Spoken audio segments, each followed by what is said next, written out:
Hello and welcome along to this second in a series of Motivation Matters live, talking about the 7-step process that I talked about in my book, which is this one here. You can get that book either from Amazon in paperback or in Kindle form, or you can buy it direct from me from my website. Get in touch if that's your preferred option. And so with regards to what I'm going to be talking about today, as you saw at the beginning, it's about what problem do you solve? And I was reminded of this, I've been reminded of this a few times recently, talking with clients. And the importance of knowing what problem you solve is around what is it your client really wants. We can assume they want things based on our assumptions, but ultimately our clients want a problem to be solved. Every business is set up to solve a problem. So I'll give you an example here of back in the day when I was back in the retail world. I joined a family retail business from school, and within a few months, it was clear that the business was starting to go in a different direction. The difference was that when my dad bought the business, it was very traditional. It was a traditional store which closed on Wednesday afternoons and Saturday afternoons, and opened around about 9 o'clock and closed about 6 o'clock. Those sort of things, which nowadays seems like crazy, doesn't it? But back in the day, that's how it was. So my dad had got inklings of this new concept, and our group that we were a member of at the time, SPA, they came up with a concept called 8 till late. And it was all the rage then, was that you should be open 7 days a week, early till late.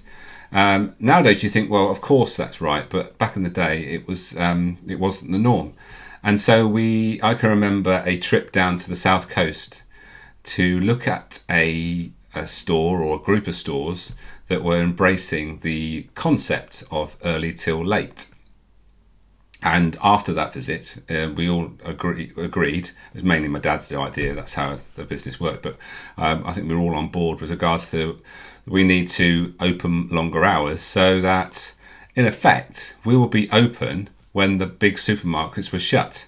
So that would give us a competitive advantage. And obviously, looking back now, that was the obvious thing, but we didn't know how people would react, that we didn't know that customers actually wanted that. Customers in that time probably didn't know that they wanted that, but as soon as stores started opening, then they started to embrace the concept and actually say, this is great, I can shop on late at night, early in the morning, weekends, Sundays, all sorts of times now, when before I had to organise my time and go to the supermarkets when they were open. So this is how what we call today the convenience market, convenience grocery market, came about. It was a concept that started in the United States and gradually infiltrated, you could say, over this side. And it was a big boom to our business. That was when we grew quite considerably from fighting tooth and nail for sort of daily shopping baskets with the big supermarkets to suddenly realising that actually we are now going to solve a different problem, a different market. We're going to make it convenient for people to come whenever they want to. We're going to be open till late. We're going to open early. We can have all the things they want, from newspapers in the morning and ready meals and all those things that are, let's face it, things that we need conveniently. And so we take it for granted that that was what people were asking for. But that wasn't, I don't think anybody at the time was really asking for it. It was just something that probably people were probably wishing that the stores were open, but thought there was, for some reason, they were shut. So I wrote about that in my book. That was a story in the chapter which is what I call evaluate. So let's just do that. Let's just step you through some bits and pieces on my iPad here. So this is the book I wrote. It explains my why I do what I do now. And why do I do what I do now? It's because of my experience of running that retail business.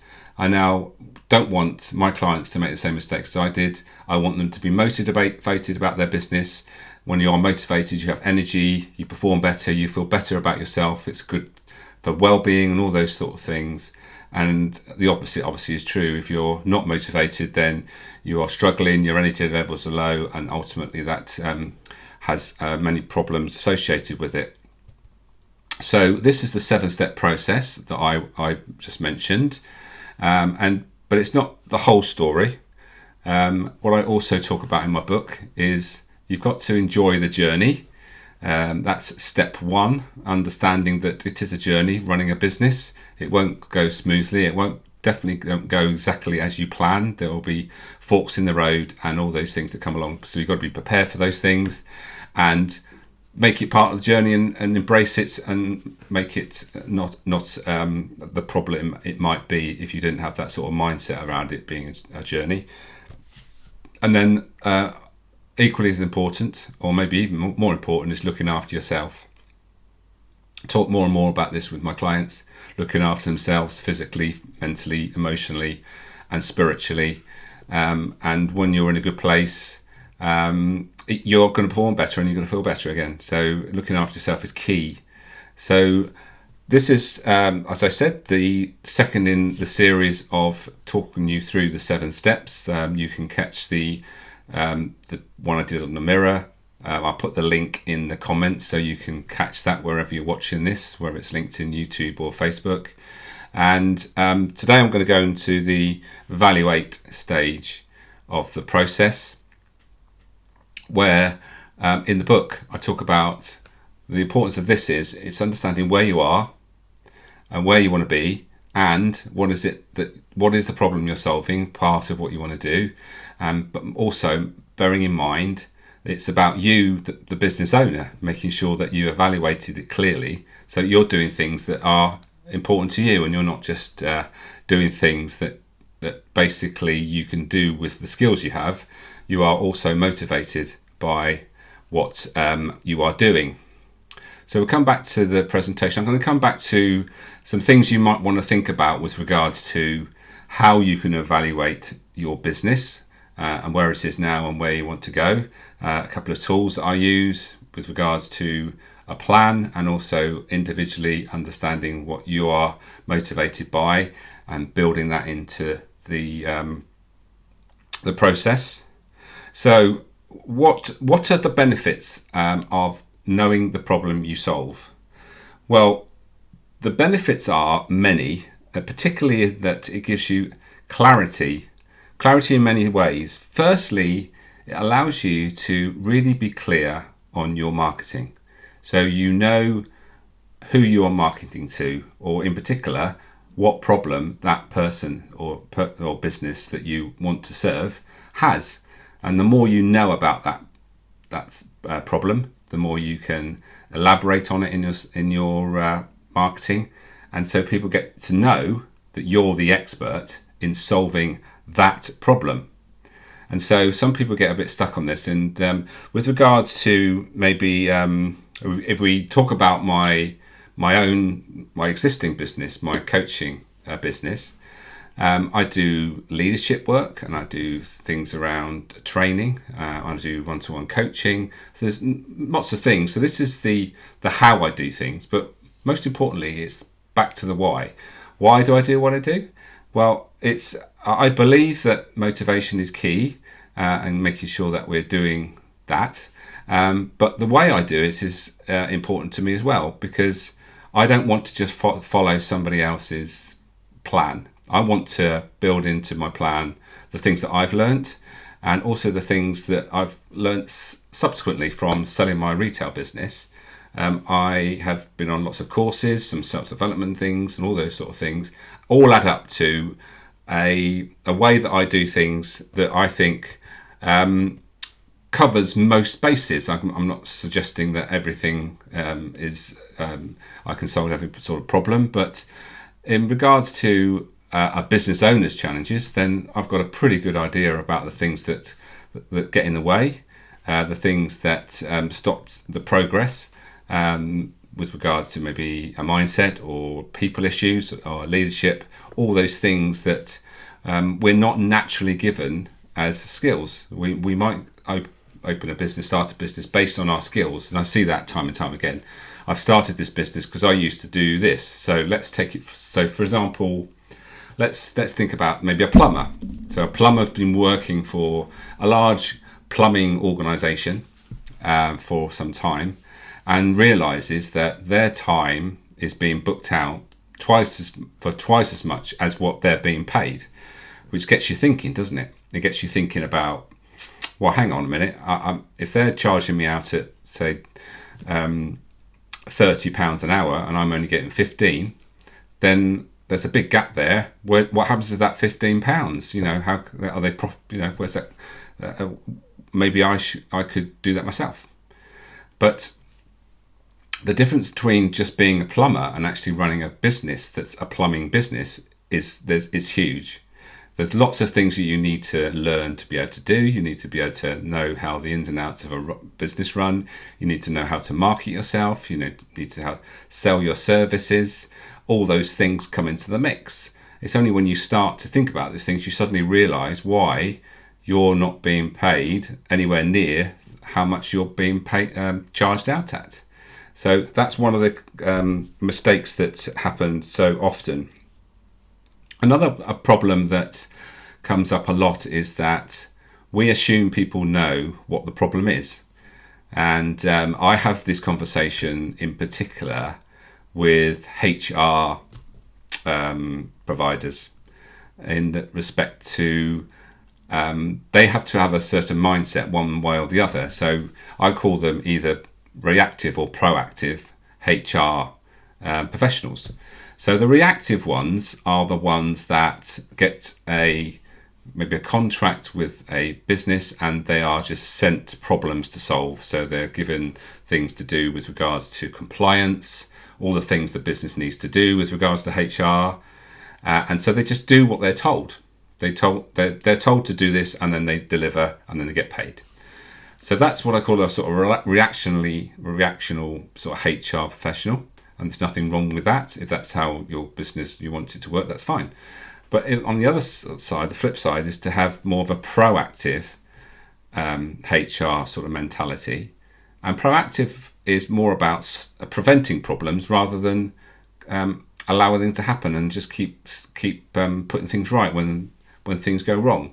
So a proactive HR, somebody in HR that has a sort of proactive mindset will be wanting to prevent the problems that happen, typically with regards to poor management and leadership skills and all those things that lead to big problems in HR can be prevented if you have certain things in place. So for instance, team leaders and managers are trained up to be good managers and leaders, are given the skills. So that's one of the things that I provide, because I think it's important to make sure that if anybody that is leading a team, they've got to be able to be a leader or a manager and not just lean on their own technical know-how. Yeah, and that comes back to, when you're running a business, say like I talked about the plumber, it's not just about being able to solve the customer's problem, it's about understanding how your business works and what you've got to do to get the best out of other people. You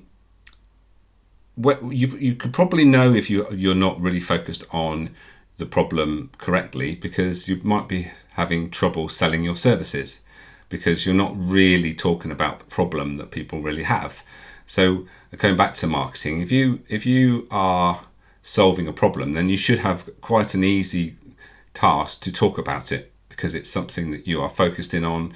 In most cases, I find that it's something that the person has themselves come across, they've experienced themselves. So very much sort of like me, I've experienced a problem with running a business, and I now prevent that problem from happening to allow businesses to grow and not get stuck with unmotivated individuals and not having the skills to lead the business. So you might want to think about, with regards to the problem you solve, try to put it into a sentence with regards to, I help such and such a person with this problem, and the outcome that I give is this. So start to think about how you do that. So an example would be, maybe let's think about a VA. A VA is a virtual assistant. There's lots of different VAs. They do lots of different things for different people. Some do social media, some do sort of admin tasks. So something you might say, as opposed to just I'm a VA, you might want to say something like, I help overwhelmed coaches stop drowning in admin so they can focus on clients and grow faster. So that's what a VA could do for a coach. A VA could do lots of different things for different businesses. So think about how that fits into your business, and also be really listening out for the complaints that your clients have, because they might not realize that you solve a problem that they have. So think about or listen to your clients and ask questions around the challenges that they have, because also there's nothing worse than when you find out that the company that you're working with, they then go and employ somebody else to solve a problem that you could have solved yourself. And that would help to grow your business. So keep listening out and connecting with your clients, and making sure that you understand the current challenges that they have. I know most clients, or most coaches and trainers, their biggest challenges are marketing and selling. And so most coaches, business coaches that are marketing to coaches, will be talking about the challenges of getting leads for clients, and also the challenge with regards to converting leads into clients. So that's comes up all the time. And also some things to think about with regards to when someone is buying your services, what are they really buying? Yes, they're buying your expertise, but ultimately what they want is for you to either save them time, save them money, or make them money. Those are the three things that drive a purchase or a desire for something, with that underlying motivation, which I'm going to come back to, with regards to what is driving them to want to solve this problem. What is the motivation that's behind it? And when you think about people when they buy services, there's always a reason behind it. It might not be that the reason that you think. So, let's just give you another example. So I talk about, if someone gives you a parcel of land, and let's say that you can build whatever you want on it without any planning permission, which I know that is not realistic, but just for this example, somebody motivated to, say, by money, are more likely to want to develop it to the point where it gives the best return on money. That will be then their most important motivator. But what about if someone was more motivated by making a difference, for instance? So someone with that sort of motivation might be more inclined to develop something that's more maybe community focused, where it makes a difference within the community, or it might be more eco-friendly, or those sort of things might come more into it. So obviously we're motivated by not just one thing, but it does affect the decisions that we make. That's the key.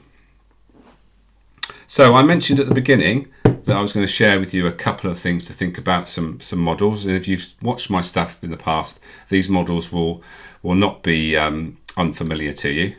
So firstly, this is the 5 elements communications tool. It's called communications tool because we all focus on more or less each of these 5 elements, and it affects the way we communicate. But for this instance, we're going to concentrate on the process. This is the process that everybody should be following with regards to any project that they're working on.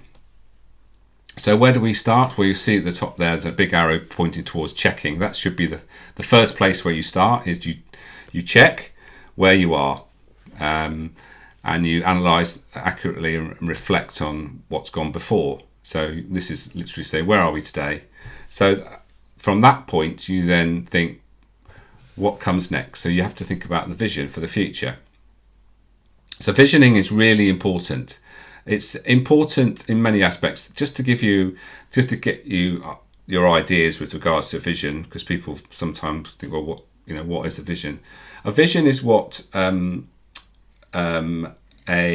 architect needs to create maybe the house of your dreams.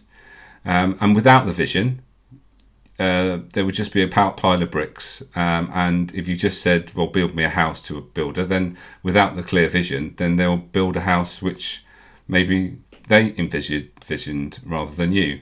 So having a clear vision around your business is really key. And once you get that clear, and with the vision, it should be thinking about the problem you solve.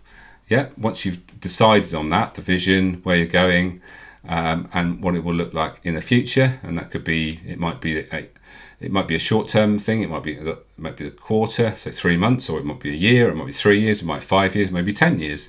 Whatever that vision is, then however far it goes out, then you'll have to break it down into smaller chunks, so that the big vision is broken down into sort of yearly sort of milestones, as you were. So once we've had a vision, the next step is to plan how you're going to go about it. What's the next step? What we're going to do first? Those sort of things. And once you've decided on the sort of order of play on things we're going to do, next thing to do is to facilitate it, to get the resources you need to allow it to happen. So that might be money, it might be people, it might be equipment. There's many things you need to facilitate. And you need to, there's different skills at each steps, you might realise here as well. When you start to facilitate, you then got to contact people and bring people together. So, you've got to be more of a people person when it comes to facilitating.